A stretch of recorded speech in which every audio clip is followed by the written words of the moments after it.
Tan Duat, you're hurting me. Quach Phuong frowned. Tan Duat angrily let go of her hand, his eyes filled with disdain. Hurt? And I had thought your skin was thick enough, you weren't afraid to lose face, but now you feel pain? Well, Sao Vien Tan's reputation of being sharp-tongued had to be handed over to Tan Duat. She smiled faintly.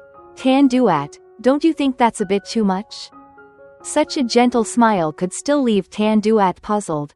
Thinking carefully, he realized he might have spoken too harshly. Tan Duat turned away from her, and asked pensively, "Why are you crying?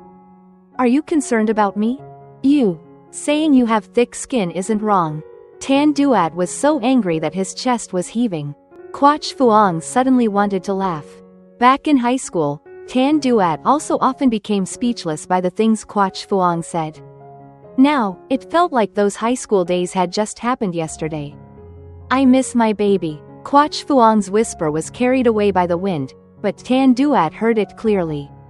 He laughed coldly. "You're the one who got rid of it. What sort of missing are you talking about?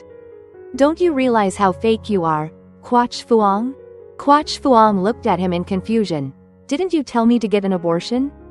"I told you to get an abortion, and you actually did. You yourself didn't have much affection for the baby anyway," Tan Duat replied, convinced that he was in the right. Quach Phuong was so angry that she burst into laughter. "You're so contradicting, Tan Duat. Enough, let's go home." Having finished speaking, Tan Duat coldly walked towards the gate. After taking 2 steps, someone had grabbed his arm.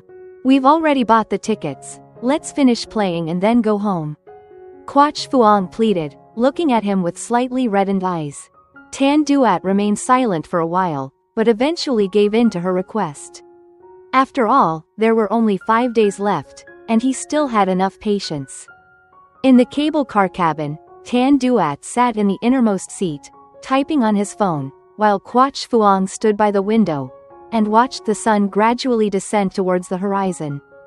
Towering skyscrapers stood side by side, the people suddenly seemed so small. "Tan Duat, the sunset looks really beautiful from here." Her voice was very quiet, as if she wasn't speaking to him, but to herself. Perhaps Tan Duat didn't really hear her, so he didn't answer. Quach Phuong stopped looking and walked up to him, her cheeks flushed. "Tan Duat, let me sing for you." Tan Duat raised his head, his gaze unclear whether he approved or rejected, and casually replied, "Do whatever you like. I've felt the evening breeze that you have felt. Does this count as us embracing each other? But like waking up from a dream, my hands are empty. The heart is also empty. Like time and space being distorted, in the end, nothing was still nothing." Excerpt from Dislocation of Time and Space. Quach Phuong's singing voice may have not been exceptional, but it was very expressive. The clear and poignant tone carried both sorrow and longing. In a momentary daze, Tan Duat wanted to hear her sing more. But the words that came out of his mouth were, "You're quite funny." Quach Phuong wasn't too bothered. She had long grown accustomed to Tan Duat's cutting remarks. It was like a calloused area of skin that, after enduring pressure for a long time, became numb to pain. Sitting across from him, Quach Phuong placed her hand on her knee, her gaze fixed in place.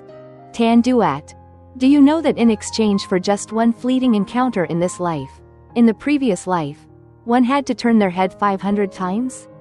So what? Meeting you in this life must have been my fervent wish from the previous life, so I have no regrets. Tan Duat, in this marriage, you haven't done anything wrong. You just don't love me, that's all." Quach Phuong's demeanor was calm, somewhat relieved. Whether the love existed or not was no longer important. Tan Duat pursed his lips. "This life is enough. In the next life, I don't want to meet you again." "You're right, we're better off not meeting again. In the next life, or even in 1,000 lifetimes, they would never meet again." The cable car had completed 2 rotations, and the sunset had also arrived at its most beautiful moment. Perhaps every ending was as brilliant as this. Thus, the second day in the series of 7 days came to an end. The next afternoon, Tan Duat returned home from work. Quach Phuong eagerly opened the door to inform him that she hadn't cooked yet, and suggested they go to the supermarket together to buy food. He reluctantly agreed to go with her. Around 7 o'clock in the evening, Tan Duat and Quach Phuong were at the supermarket near their house. For Quach Phuong, the supermarket was like her second home for the past 3 years. Every day, she regularly bought ingredients to cook 3 meals for Tan Duat, even though he rarely came home. But Quach Phuong was afraid that if he suddenly returned home and found an empty dining table, it wouldn't be good, so she couldn't leave the kitchen cold and empty. Quach Phuong had done her best as a wife, but if the other party didn't want to accept it from the beginning, no matter how hard she tried, it would always be futile. Walking around the supermarket, Quach Phuong was like a fish in water.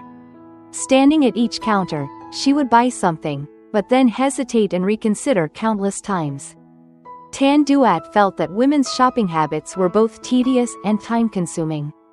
He noticed that besides the items for dinner, she bought a lot of pre-packaged foods and fast food. To be honest, Quach Phuong was very good at cooking, and compared to the packaged foods in the supermarket, her cooking was much better. For the past 3 years, he had clung to the excuse of not loving her, hating her, to spend nights away and not return home. Yet, in the early morning, he still found Quach Phuong sitting by the dining table. The rice and soup had long gone cold. Then she startled awake, neither irritated or angry, but only smiled at him. "Tan Duat, you're back. Wait a moment, I'll cook something else for you." After all these years, Quach Phuong still remained attentive to him. Tan Duat suddenly felt uncomfortable. He grabbed a big box of Spam and placed it in the shopping cart.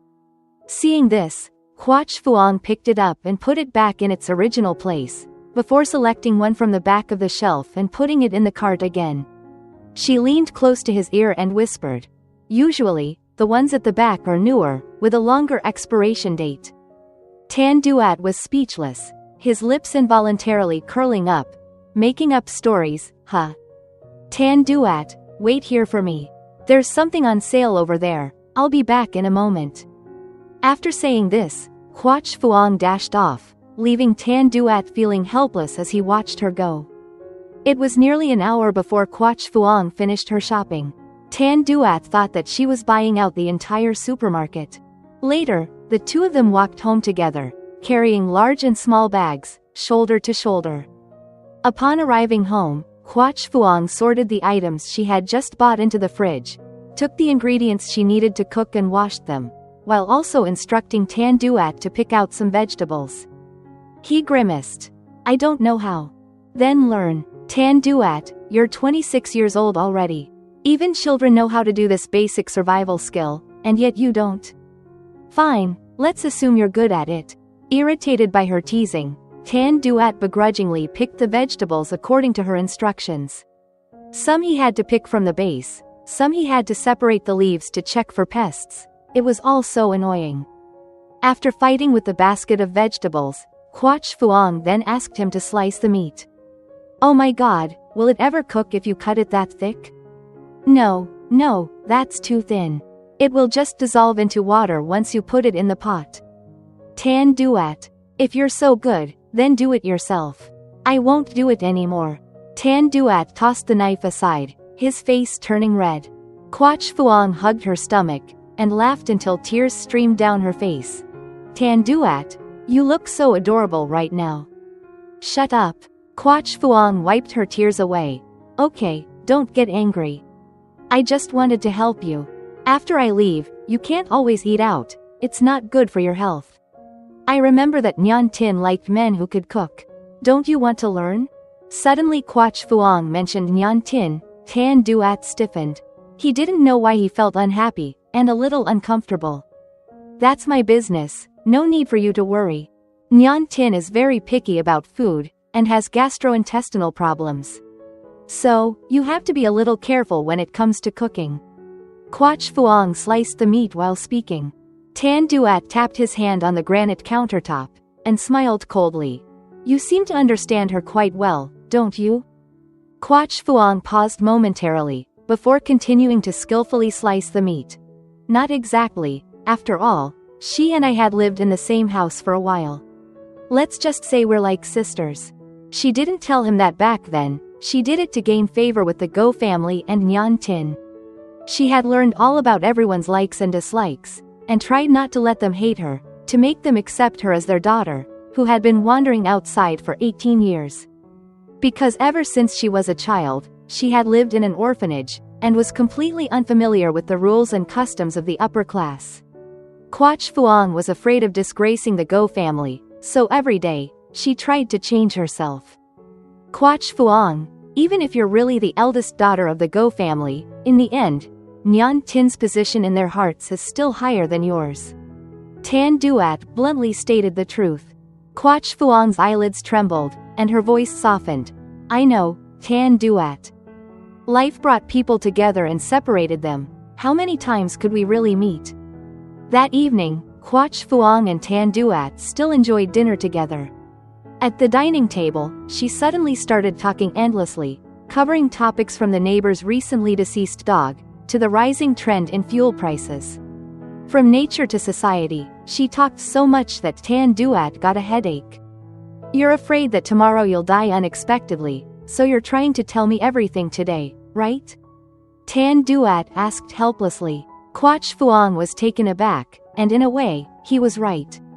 She awkwardly lowered her head to eat, stammering out, I won't talk anymore.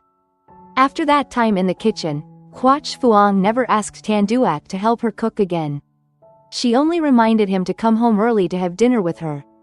Tan Duat was originally a workaholic, but recently, he had become more like a family man, immediately returning home after work. Even he found it laughable. Having said that, Quach Phuong no longer asked him to do anything for her.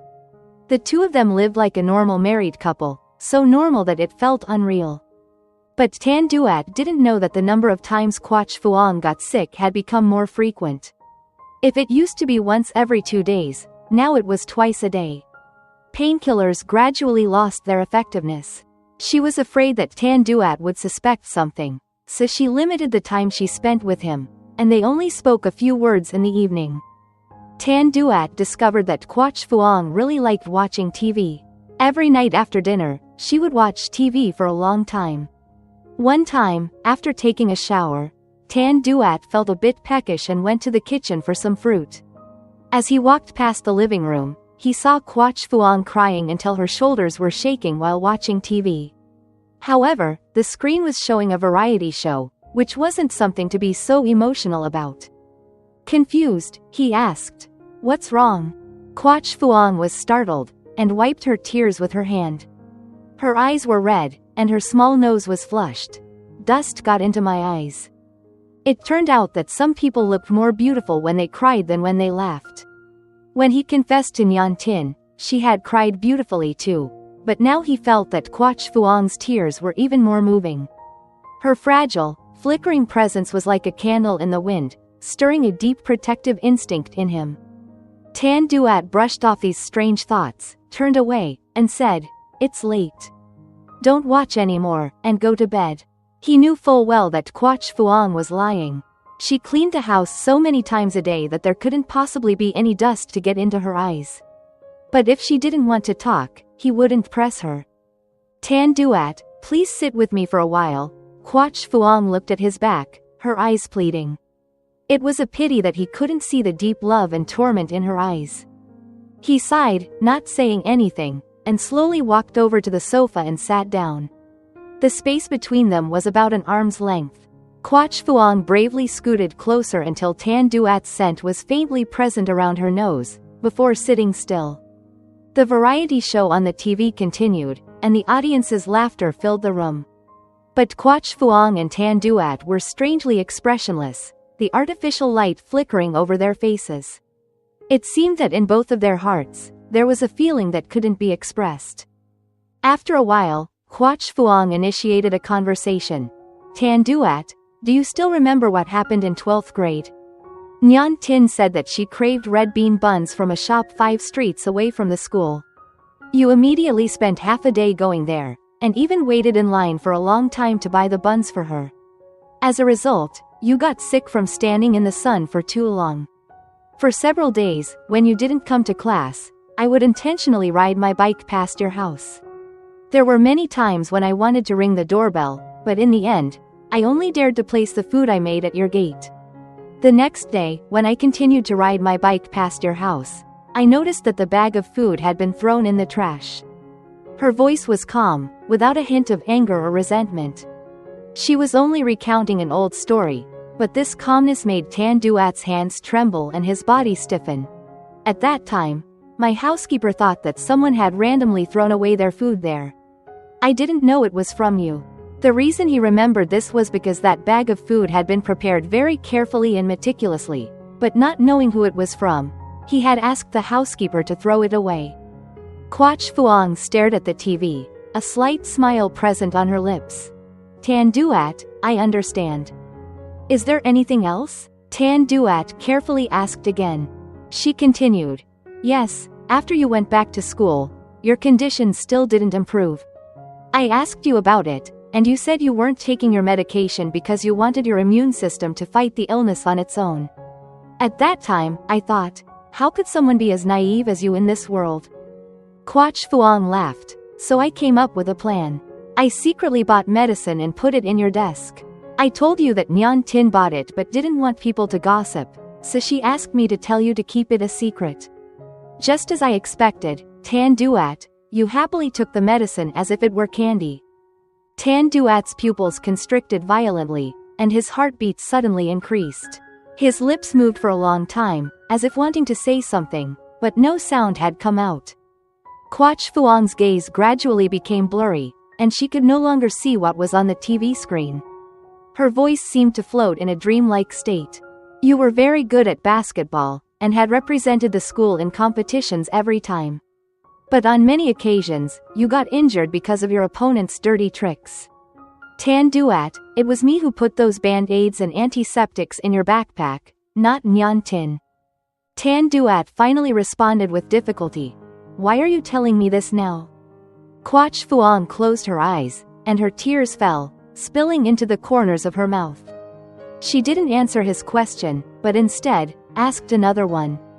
Tan Duat, do you know why I liked you back then? He kept his eyes glued to the TV, not daring to look at her. Why? Quach Phuong's expression softened as she whispered. It's because you were the only light in my dark world.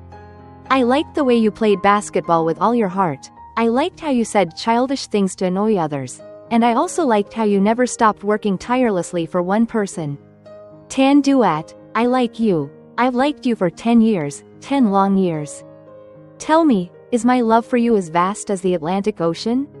It's a pity that in this lifetime, I won't have the chance to make you love me. Tan Duat, when you marry Nhan Tin later, remember not to let her wait alone at night. Remember to cook with her. Remember to make her happy. Do you understand? Quach Phuong felt that saying these words was indeed unnecessary. He loved Nhan Tin so much, how could he ever let her feel wronged? Tan Duat didn't respond with his usual sarcastic remarks this time. His voice was hoarse. I know. The only sounds left were the noisy chatter and laughter from the TV. He waited for a long time, but Quach Phuong didn't say another word. When Tan Duat finally turned to look at her, she unexpectedly laid her head on his shoulder. It turned out she had fallen asleep. Tan Duat didn't wake Quach Phuong up, remaining in the same position to let her sleep. He raised his hand, wanting to stroke her hair, but halfway through, he gritted his teeth and lowered it. What was happening to him? How could he be so sure that what she said was true? And even if it was true, so what? The person he loved was still Nhan Tin, not Quach Phuong. He didn't know how much time had passed. The variety show had ended, and the commercials kept repeating. His mind was a tangled mess. Suddenly, Tan Duat felt Quach Phuong's body tremble. She curled up and clutched her stomach, her face twisted in pain, and her mouth let out a few weak whimpers. Quach Phuong, what's wrong with you? Tan Duat's brows furrowed deeply as he supported her body. Quach Phuong weakly blinked at him, and tried to smile. But that smile was somewhat twisted. I'm fine, it's probably just a stomach ache. After saying this, Quach Phuong slipped out of his grasp, and headed towards the bathroom. Tan Duat originally wanted to help her, but Quach Phuong had insisted that she didn't need it. He could only stand there, frozen, watching her walk away unsteadily. Once in the bathroom, Quach Phuong immediately collapsed onto the tiled floor. She braced her arms against the edge of the toilet, and felt the urge to vomit, but nothing came out. The pain in her lower abdomen was excruciating. It was as if her flesh were being cut. She tightened her grip on her stomach, and slowly breathed in and out.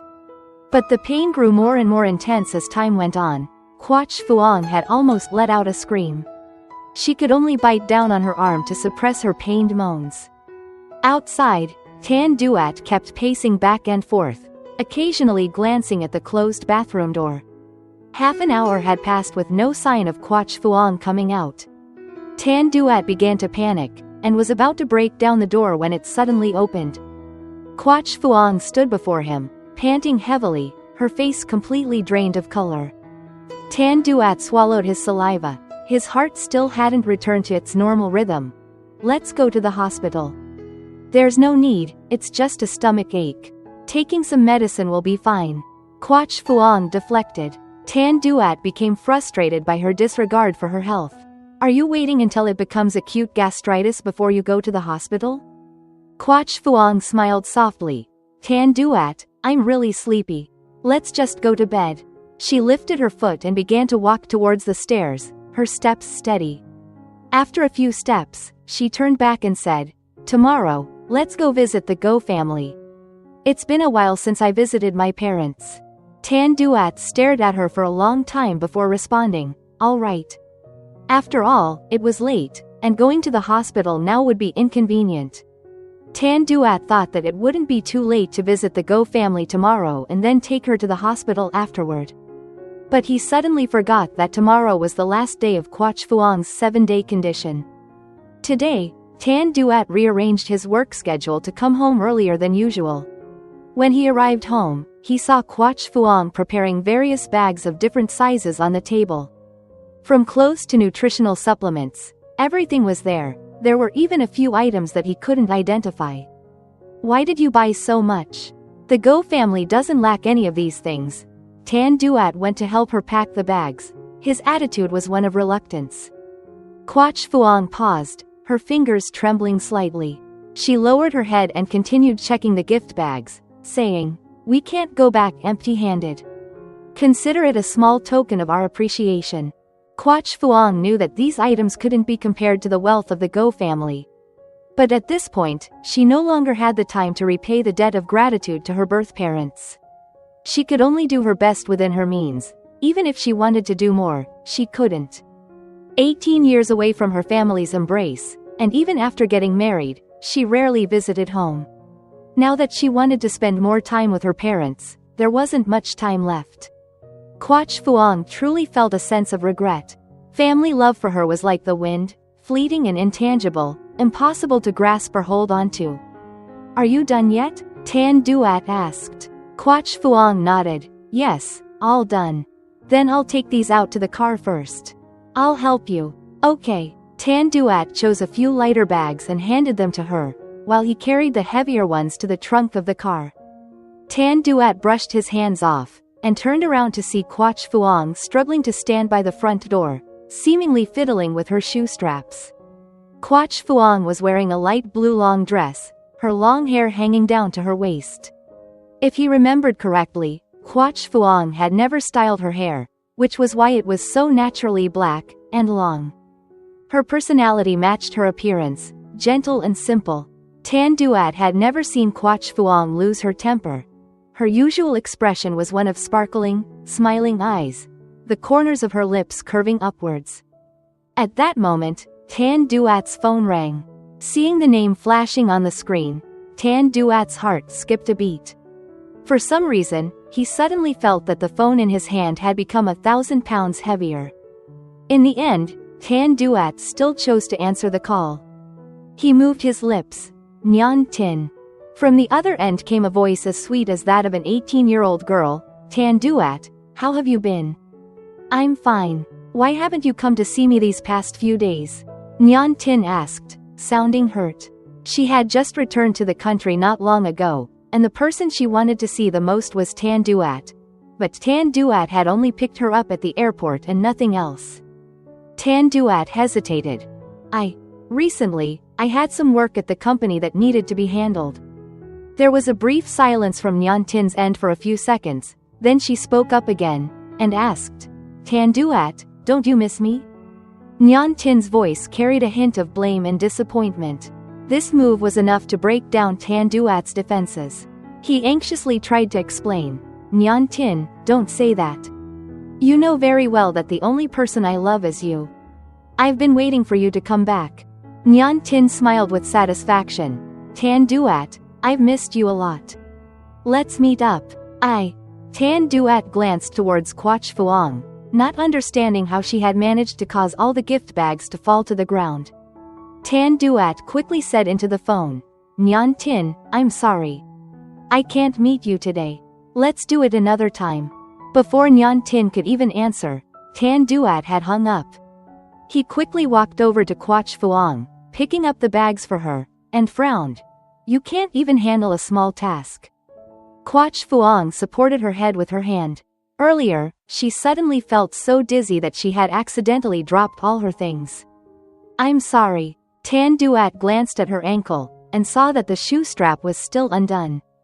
He sighed, handed her the bags to hold, and then bent down to fasten the strap for her. Quach Phuong felt a little embarrassed, and withdrew her foot. Thank you. Deep inside, Quach Phuong couldn't help but feel surprised. It was the first time in her life that Tan Duat had treated her so considerately. In the past, even when she was exhausted and fell asleep on the sofa, or when she was pregnant and suffered from morning sickness, Tan Duat never paid her any attention. Perhaps because they were about to get divorced, he wanted to treat her kindly. Tan Duat's eyes were indifferent, revealing no clear emotions. Let's go. Quach Phuong obediently followed Tan Duat into the car. Soon, Tan Duat and Quach Phuong arrived at the Go family home. The old Go residence was very large, and had been designed in a classical style. The distance from the main gate to the old house was nearly a 5-minute walk. Quach Phuong remembered the day she was brought back home to recognize her roots. The house before her had left her speechless with awe. Now, it felt like there was nothing particularly remarkable about it. This was because she had never once felt that the Go family was her home. For many years, she always thought of herself as a lowly guest of the Go family, while Nhan Tin was the true mistress. 18 years of difference in status were enough to create a distance between people. And this distance may never be shortened even in a lifetime. Standing before her mother, who was also the esteemed matriarch of the noble Go family, Quach Phuong instinctively took a step back, and dared not raise her head too high. She called out with difficulty, Mom. Then, she turned to Mr. Go. Dad. Tan Duat and I have come to visit you both. Tan Duat also nodded and greeted them. After all, they were still his in-laws until the divorce was finalized. Mrs. Go stepped forward, and held Quach Phuong's hand. She gently patted the back of it, speaking in a gentle tone. It's good that you've come. Quach Phuong nodded, holding back her emotions. Dad, Mom, I brought gifts for you both. Please see if you like them or not. If you don't, I'll exchange them. The household staff quickly brought the gifts over. The Go couple looked at them briefly, and picked them up out of courtesy. Actually, the Go family did not lack these things. Theirs were probably even better. Mr. Go spoke up. You have a generous heart. Then he turned to the housekeeper, and said, Auntie Tran, cook a little more food today. Mrs. Go pulled her hand, and led her towards the living room. It's good enough that you've returned home. What's the point of making a scene like that? Quach Phuong glanced back at the pile of gifts she had spent more than half a day preparing, and quietly held back her tears. What the Go couple didn't know was that all these items had been bought with the money Quach Phuong had saved up from her part-time jobs during her university years. Not a single penny from Tan Duat had been used. Tan Duat observed the way the Go couple treated Quach Phuong, and silently frowned. Quach Phuong smiled at her mother, and suggested, Mom, let me cook today. It's been a long time since I've cooked for the family. Mrs. Go initially wanted to refuse but, seeing her earnest expression, she reluctantly nodded in agreement. Once in the kitchen, Quach Phuong didn't let Aunt Tran touch anything. She prepared everything herself. Aunt Tran wanted to help her several times, but Quach Phuong waved her off each time. "No need, Auntie. Let me handle it. Please, go rest." Aunt Tran watched Quach Phuong's busy figure with a heavy heart. This child seemed to have grown much thinner. The dinner tonight could be considered harmonious. Tan Duat and Mr. Go discussed the cooperation between the Tan and Go families. Mrs. Go would occasionally inquire about Quach Phuong's marriage. Quach Phuong could only reply with a forced smile. "We're doing fine. You two have been married for 3 years already, you should have children. You can't just focus on work forever." Just as Tan Duat and Quach Phuong struggled to respond, the butler rushed in from outside to announce, "Excuse me, sir, madam, Miss Nhan Tin has returned." Mrs. Go, hearing that, happily got up from the table. "Nhan Tin? Where is my little girl?" "Mom." Nhan Tin ran in from the main door and tightly hugged her. This girl, after returning home for so long, she still hadn't come back to visit these two old people. Mrs. Go pinched Nhan Tin's nose. Though her words were reprimanding, her tone could not hide her affections. Nhan Tin giggled, and replied, "That's not true. You only remembered your mother, what about your father?"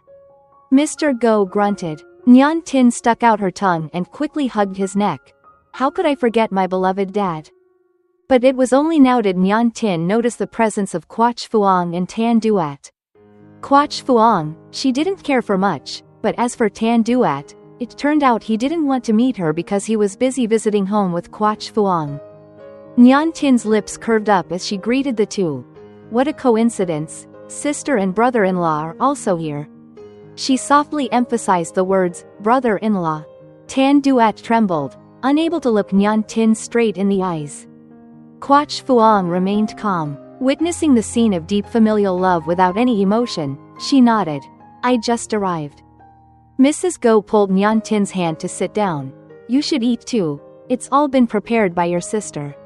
She called into the kitchen, "Auntie Tran, quickly bring another set of utensils for Nhan Tin.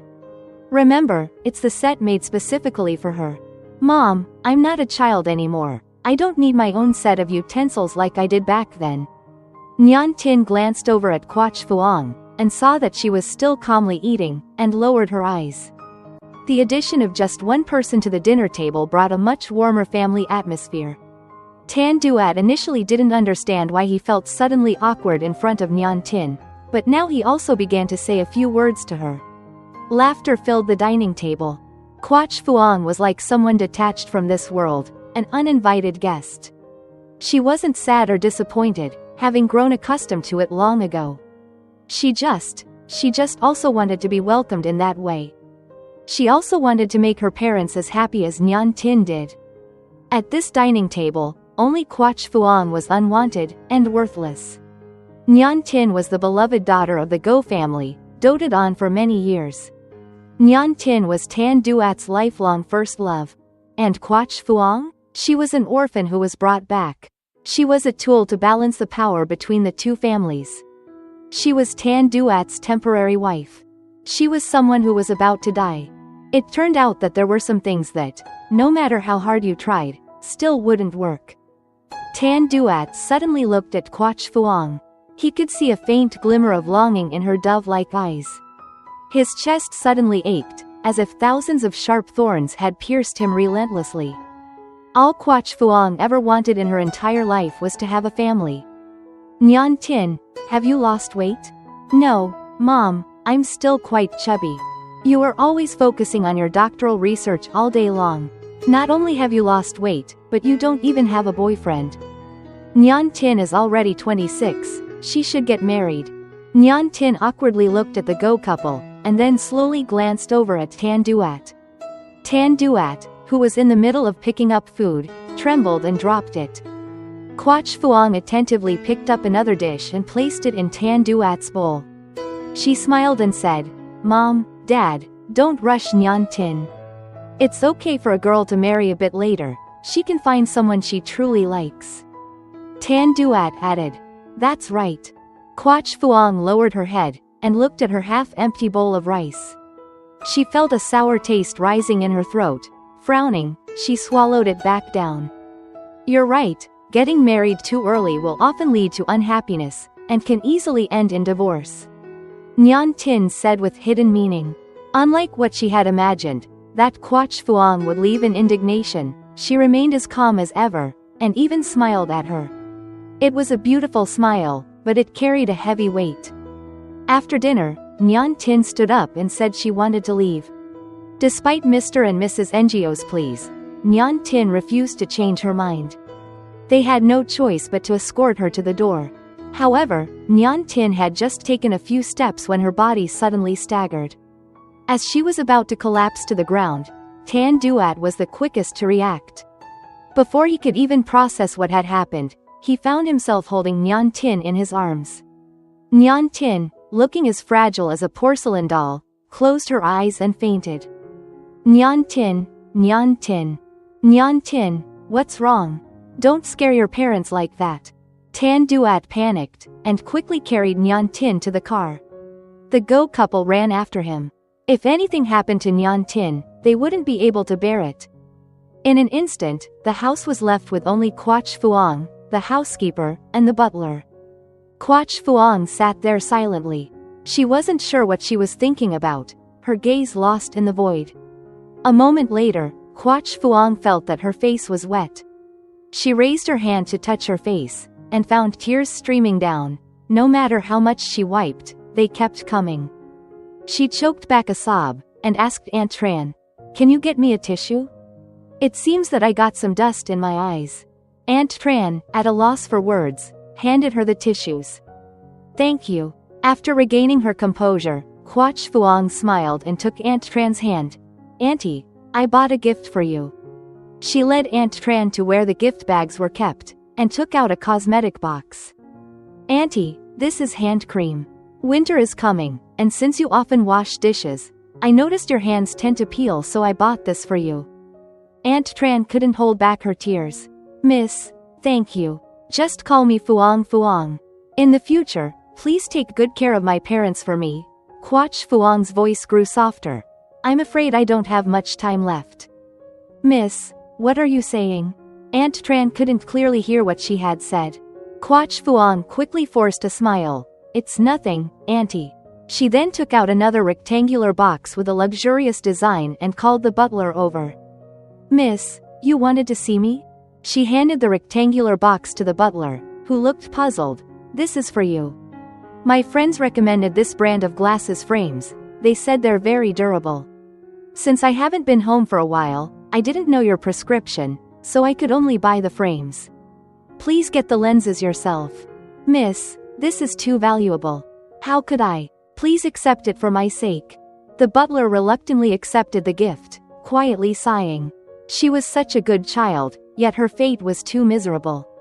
In life, there was no such thing as fairness.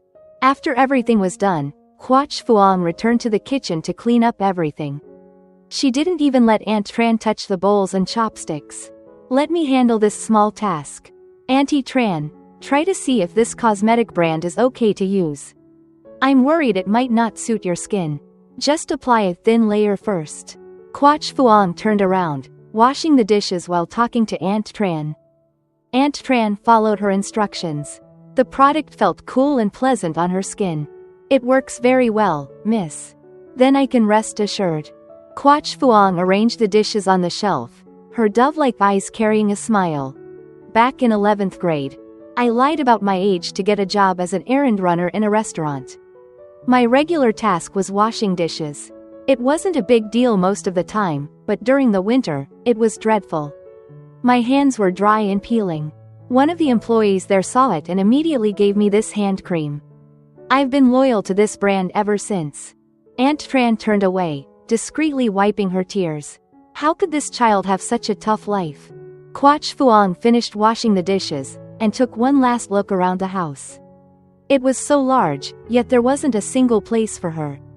Soon, she wouldn't be able to come back here anymore. Her parents wouldn't have to feel awkward because of her presence. Nhan Tin wouldn't suffer from their swapped fates. As for Tan Duat, he could fulfill his desire to marry the woman he loved. Her death would fulfill many people's wishes. Quach Phuong shifted her gentle gaze to the butler and Aunt Tran. It's late. I'll be heading home now. The butler cautiously asked.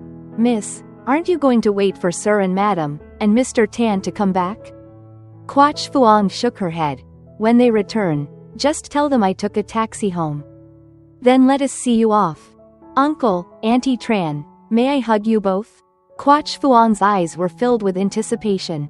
Aunt Tran wiped away her tears, and quickly replied, Of course, of course. Quach Phuong happily gave each of them a hug. At that moment, she felt as if she had received the boundless love of a family. The ones she should have been hugging were her parents from the Go family, but unfortunately, they weren't there. They needed to be by Nhan Tin's side. I'm leaving now. Goodbye. The moment Quach Phuong turned away, tears slowly began to fall again. Once more, wetting her face. Quach Phuong's vision was blurred for a long time before she could see clearly ahead. She raised her head to look at the night sky, full of stars. It was so beautiful that it made one want to express their admiration from the bottom of their heart. How many more nights like this would Quach Phuong have? Even she didn't know. Each passing day would gradually drain her life away. The most painful thing in this world was to feel your body deteriorate over time, but be unable to grasp onto life. If she were to die, she hoped it would be on a night filled with stars, and it would be even better if there were fireworks. Brilliant and dazzling. Quach Phuong didn't take a taxi home. She wandered along the main road, slowly moving forward while watching the bustling traffic. Everyone seemed to be in a rush, hurrying through their daily lives. It seemed that for a dying person, everything tended to happen very slowly, without urgency or haste. But that only made the torment and pain even greater.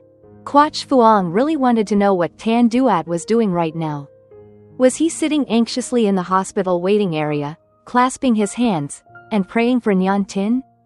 Was he as heartbroken as she was when she had gone to the hospital, and asked the doctor to kill their baby? Quach Phuong raised her hand, and wiped away her tears. Crying too much would be very tiring, and she didn't want to be exhausted before she could get home. Suddenly, a familiar pain flared up in her lower abdomen. Quach Phuong felt incredibly unlucky. Why did her illness have to strike now? She leaned against a lamppost with one hand, and held her stomach with the other, constantly breathing in and out. The pain was like a tsunami, continuously crashing into her body like waves, making her head spin. Quach Phuong suddenly thought that, if she died right here on this street, it would be too pitiful. It was best to die somewhere warmer. She didn't want to become a wandering ghost. At that moment, a car pulled up to the curb near Quach Phuong and parked on the side of the road. A tall man stepped out of the car. Through her hazy vision, Quach Phuong thought the figure seemed very familiar. It was only until the man was within an arm's reach that Quach Phuong recognized him as Sao Vien Ton. Quach Phuong couldn't understand why, in her most desperate moments, it was always Sao Vien Ton who appeared, and no one else.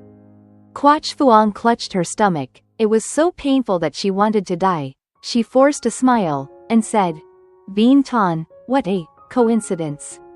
She wanted to ask if he was also out for a walk, but before she could finish her sentence, her vision went black and she lost consciousness. Sao Vien Ton caught her firmly in his arms. His eyes reflected both sorrow and distress. He sighed, Little kid, when are you going to make me stop worrying about you? That year, when Sao Vien Ton had stood up for her and beat those bullies into a pulp, he already knew that he would be bound to Quach Phuong for the rest of his life. No, it wasn't fate, but Sao Vien Ton's stubbornness. He was determined to be a faint shadow in her life. But now, he regretted it. If he had known things would turn out this way, Sao Vien Ton would rather die than let Quach Phuong be taken from him. So what if she was married? So what if she hadn't divorced yet? Sao Vien Ton never claimed to be a person with morals. If time were like a clock determining the movements of mankind, Sao Vien Ton would not hesitate to turn back in time, just to return to the moment Quach Phuong got married, and tell her, Quach Phuong, please, don't marry him. The sleek black car was like a powerful leopard, speeding down the road once more.